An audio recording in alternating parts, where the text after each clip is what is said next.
পৃথিবীতে ওইসব মেয়েরা অনেক ভাগ্যবান যারা কষ্ট করে রান্না করার পর তার হাজব্যান্ড যখন খেতে বসে, শ্বশুরবাড়ির মানুষগুলো যখন খেতে বসে এবং তারা রান্না যেমনই হোক না কেন কিন্তু রান্নার অনেক সুনাম করে, অনেক মজা হয়েছে, ঠিক আছে, দেখতে ভালো হয়েছে, মজা হয়েছে।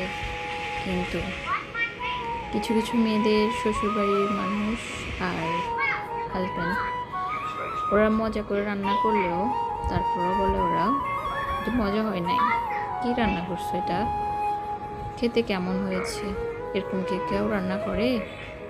আর আমার মা কত মজা করে রান্না করতো, আমার বোন কত মজা করে রান্না করতো, আগে কত মজা করে খেতাম, কিন্তু তুমি আসার পর থেকে একটু মজা করে খেতে পারছি না,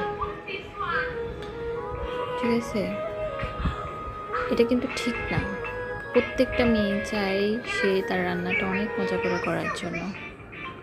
তাই বউদের দোষ না ধরে বউদের রান্নার সুনাম করুন, দেখবেন তারা